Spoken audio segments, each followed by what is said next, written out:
ജാസ്മിന് പകർച്ചപ്പനി, ആരുമായിട്ടും സമ്പർക്കം പാടില്ല, ഒറ്റപ്പെടൽ സ്ട്രാറ്റജിക്ക് ഡോക്ടറും കൂട്ട് എന്നുള്ളതാണ് പുറത്തു നടക്കുന്ന ചർച്ച.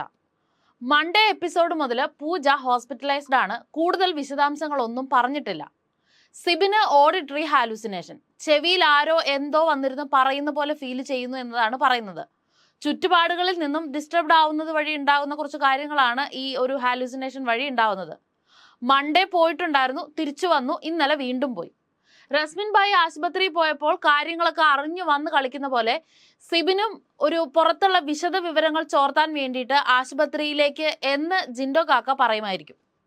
ഇത് big boss Malayalam season 6 episode 45, 44ാമത്തെ ദിവസമാണ്. 19 കണ്ടസ്റ്റന്റുകളാണ് നിലവിൽ ആ വീട്ടിലുള്ളത്.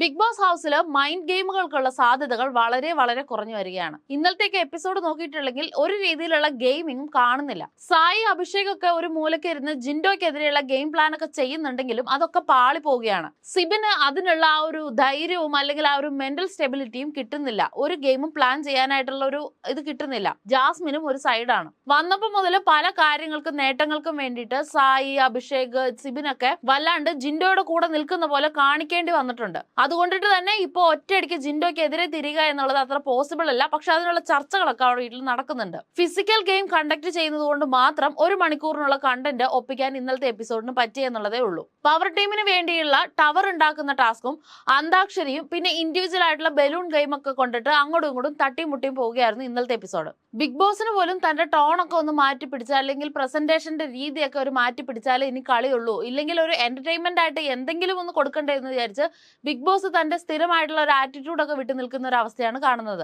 ടവർ ഗെയിം ഒക്കെ വളരെ ഡ്രൈ ആയിട്ടാണ് കളിച്ചിട്ടുണ്ടായിരുന്നത്. കാരണം അവിടെ ഒരു മുല്ലപ്പൂ വാസന കുറവുണ്ടായിരുന്നു. ജാസ്മിൻ ഉണ്ടായിരുന്നെങ്കിൽ കുറച്ചുകൂടെ ആ ഗെയിം ഇൻട്രസ്റ്റിംഗ് ആയേനെ എന്നുള്ളത് ആ വീടിനുള്ളവർ തന്നെ സംസാരിക്കുമ്പോൾ അവിടെ ജാസ്മിന്റെ ഗെയിമിന്റെ ഒരു സ്റ്റെബിലിറ്റി ഉള്ളത് മനസ്സിലാക്കേണ്ടിയിരിക്കുന്നു. ടവർ ഗെയിമിൽ എല്ലാവരും അങ്ങോട്ടും ഇങ്ങോട്ടും കളിച്ചപ്പോൾ അത് പവർ ടീമിന് വേണ്ടിയിട്ടാണ്. ടീം വൈസ് നിന്നിട്ട് വളരെ വാശിയോടെ കളിക്കുന്നതാണ്. ഇതിന്റെ പോയിന്റ് വെച്ചിട്ടാണ് പവർ ടീമിലേക്ക് ഇനി ആര് വരും എന്നുള്ളതൊക്കെ തീരുമാനിക്കുക. പക്ഷെ അവിടെ ഒരു അത്രയും ക്രൂഷ്യൽ മൊമെന്റിൽ പോലും ഒരു ക്രൂവാലിറ്റി എന്നുള്ളതിനപ്പുറം, അല്ലെങ്കിൽ അത് ഭയങ്കരമായ ഒരു വാശിയായിട്ട് എടുക്കുന്നതിനപ്പുറം ഗെയിം സ്പിരിറ്റിൽ എടുത്തതായിട്ട് അധികം ആരെയും കണ്ടിട്ടില്ല. ഗെയിം സ്പിരിറ്റിന് എടുക്കാൻ പറ്റിയ ആളുകൾ ആരും അതിൽ ഉണ്ടായിരുന്നില്ല എന്നുള്ളതാണ്. ജിൻഡോയൊക്കെ നല്ല രീതിയിൽ ഗെയിം കളിച്ചു എങ്കിൽ പോലും അവിടെ ആ ഒരു എലമെന്റ്, ഒരു എന്റർടൈൻമെന്റ് എലമെന്റിന്റെ കുറവുണ്ടായിരുന്നു. ജാസ്മിൻ ഉണ്ടായിരുന്നെങ്കിൽ കുറച്ചും കൂടെ ഗെയിം ഇൻട്രസ്റ്റിംഗ് ആയനെ എന്നുള്ളത് ആ വീടിന്റെ ഉള്ളിലുള്ളവർക്കും ഒരു അഭിപ്രായം അവിടെ പൊങ്ങി വന്നിരുന്നു. സിബിനും ജാസ്മിനും ഒക്കെ ഒരു സൈഡ് ആയ സ്ഥിതിക്ക് ജിൻഡോയ്ക്ക് ഇനി ഒരു രീതിയിലുള്ള ഗെയിം ഇല്ല എന്ന് തന്നെ ഉള്ള മോഡലാണ് ജിൻഡോ നടക്കുന്നത്. അലമ്പുണ്ടാക്കാൻ അവിടെ ഒരാളും ഇല്ല. സോ അതുകൊണ്ടിട്ട് തന്നെ ശ്രീധുവിന് ഒരു കാം ആയിട്ടുള്ള അറ്റ്മോസ്ഫിയർ അവിടെ കിട്ടുന്നുണ്ട്. ഒരു അഭിനന്ദനം ലഭിക്കാനുള്ള രീതിയിലുള്ള ഒരു ക്യാപ്റ്റൻസി ഒക്കെ ശ്രീധു ഇങ്ങനെ അതിനുള്ള വഴിയൊക്കെ ശ്രീധു ഒപ്പിച്ചുകൊണ്ടിരിക്കുകയാണ്. കാരണം അവിടെ ഒരു പ്രശ്ന പരിഹാരം എന്നുള്ള രീതിയിലേക്ക് ശ്രീധുവിന് അധികം പങ്കെടുക്കേണ്ടി വരുന്നില്ല. കഴിഞ്ഞ ആഴ്ചത്തെ കാര്യങ്ങൾ നോക്കിയിട്ട് മൺഡേ, ട്യൂസ്ഡേ 2 എപ്പിസോഡാണ് ഇപ്പൊ നിലവിൽ വന്നിട്ടുള്ളത്. ഈ 2 ദിവസങ്ങളിലും അവിടെ ഒരു ബിഗ് ബോസ് ഹൗസ് ഒരു ജനറൽ ഹോസ്പിറ്റലിൽ പോയ ഒരു അവസ്ഥയിലാണ്. എല്ലാവർക്കും പ്രശ്നങ്ങളാണ്. എല്ലാവരും ഹോസ്പിറ്റലിൽ പോകുന്നു, വയ്യാണ്ടിരിക്കുന്നു, ഒരു സൈഡിൽ റെസ്റ്റ് എടുക്കുന്നു, ഇതൊക്കെ തന്നെയാണ് പോകുന്നത്. അതുകൊണ്ടിട്ട് തന്നെ പ്രത്യേകിച്ച് സിബിനും ജാസ്മിനും ഒക്കെ ഒരു സൈഡിൽ വേറെ ആരെങ്കിലും ആണെങ്കിൽ അത്രത്തോളം ഗെയിമിനെ ബാധിക്കായിരുന്നില്ല. പക്ഷെ സിബിനും ജാസ്മിനും ഒക്കെ കയറിയിരുന്ന സമയത്ത് ഒരു രീതിയിലുള്ള ഗെയിമും ആ വീട്ടിൽ നടക്കുന്നില്ല. ജിൻഡോയ്ക്ക് പോലും ഒരു ഗെയിം ഇറക്കാനായിട്ട് പറ്റുന്നില്ല. കാരണം ജിൻഡോയെ സംബന്ധിച്ച് ജിൻഡോയുടെ ടാർഗറ്റ് ആണ് ഒരു മൂലക്ക് ഇരിക്കുന്നത്. ജിൻഡോയ്ക്ക് അവിടെ മറ്റുള്ളവരെ വെച്ച് ഒരു കണ്ടന്റും ഉണ്ടാക്കാനില്ല.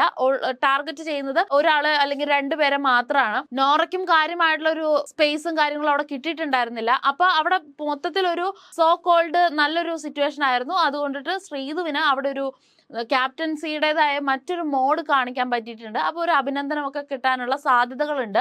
ഇൻ കേസ് എന്തെങ്കിലും ഒരു പ്രോബ്ലം ആ വീട്ടിലിപ്പം സംഭവിച്ചിട്ടുണ്ടെങ്കിൽ പോലും അത് പവർ ടീം അവരുടെ കോർട്ടിലേക്ക് ആ ഒരു ഇഷ്യൂ എടുത്തിട്ട് വളരെ വേഴ്സ്റ്റ് ആയിട്ട് അതിനെ ഹാൻഡിൽ ചെയ്തു പോകും. അപ്പോൾ ആ ഒരു കാര്യത്തിലും ശ്രീധുവിന് അത് മൈൻഡ് ചെയ്യേണ്ടതായിട്ട് വരുന്നില്ല. ഒരു ചോദ്യത്തിനും ഉത്തരം നൽകാതെ മറുചോദ്യങ്ങൾ മാത്രം കാണാതെ പഠിച്ചു വച്ചിരിക്കുന്ന ഒരു ജിൻഡോയൊക്കെ ഹാൻഡിൽ ചെയ്യാന്ന് പറയുന്നത് കുറച്ച് പാടാണ്. പക്ഷെ ആ ഒരു രീതിയിൽ ശ്രീധു ഒക്കെ നല്ല രീതിക്ക് ശ്രമിച്ചിട്ടുണ്ട്. ക്യാപ്റ്റൻ എന്നുള്ള നിലയിൽ ജിൻഡോ വന്നിട്ട് എന്തെങ്കിലും കാര്യങ്ങളൊക്കെ പറയുമ്പോൾ ഇത് അപ്പൊ പറയണമായിരുന്നു, ഇപ്പൊ പറഞ്ഞിട്ട് കാര്യമില്ല എന്നൊക്കെയുള്ള രീതിയിലുള്ള നല്ല മറുപടികൾ കൊടുക്കുകയും അപ്പൊ അവിടെ ജിൻഡോയ്ക്ക് പിന്നെ തിരിച്ചൊന്നും പറയാൻ പറ്റാതെ അടിച്ചിരുത്തുന്ന ഒരു സെറ്റപ്പിലൊക്കെ ആയിരുന്നു ഉണ്ടായിരുന്നത്.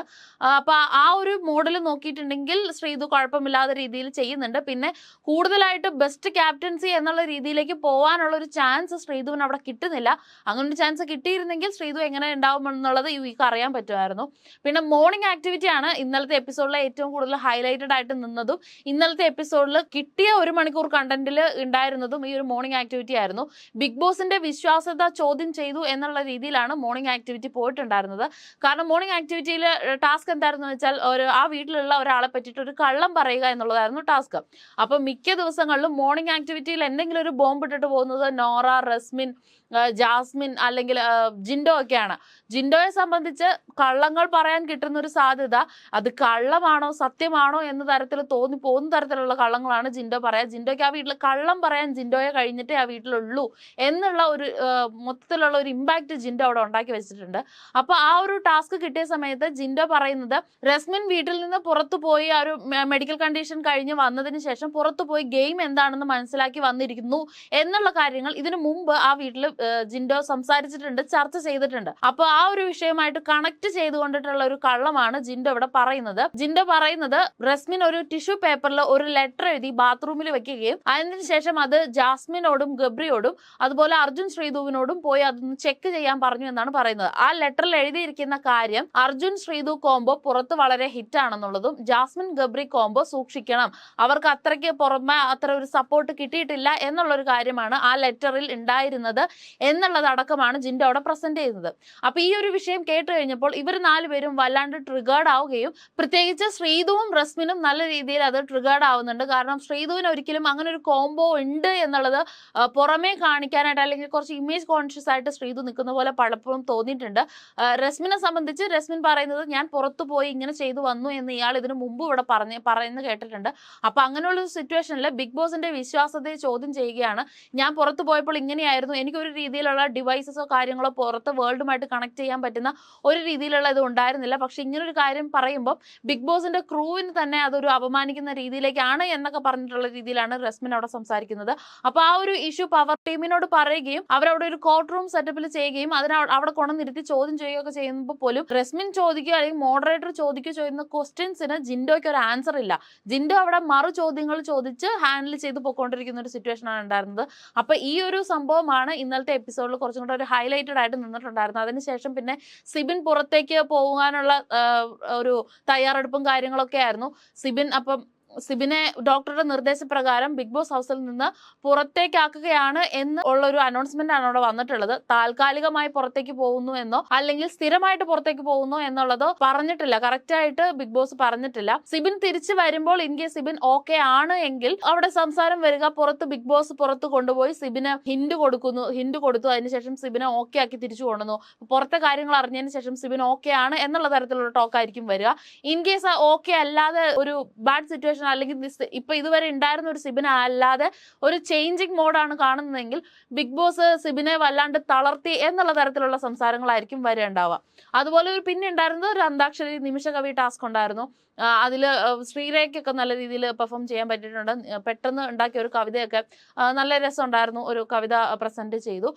പിന്നെ ബിഗ് ബോസിന്റെ ലൈവോ എപ്പിസോഡൊക്കെ കണ്ട് അത് അനലൈസ് ചെയ്യുക അല്ലെങ്കിൽ ക്രിട്ടിസൈസ് ചെയ്യുന്ന ഒരാളെന്ന രീതിയിൽ ഇന്നലത്തെ എപ്പിസോഡ് നോക്കിയിട്ടുണ്ടെങ്കിൽ അതിൽ അബ്സേർഡിറ്റി മാത്രമാണ് ഉണ്ടായിരുന്നത്, ഒന്നുമില്ലായിരുന്നു. ഒരു കണക്ഷൻ കിട്ടുന്നില്ല. ആദ്യത്തെ എപ്പിസോഡ് മുതൽ ഇപ്പോഴത്തെ ഈ ഒരു എപ്പിസോഡ് വരെ നോക്കുമ്പോൾ ഇന്നലത്തെ എപ്പിസോഡ് ഒരു കണക്ഷനും ഇല്ലാത്ത രീതിയിൽ ഇനി നാളെ എന്ത് എന്നുള്ള ഒരു ക്യൂരിയോസിറ്റി പോലും ഉണ്ടാക്കുന്ന തരത്തിലുള്ള ഒരു എപ്പിസോഡ് ആയിരുന്നില്ല.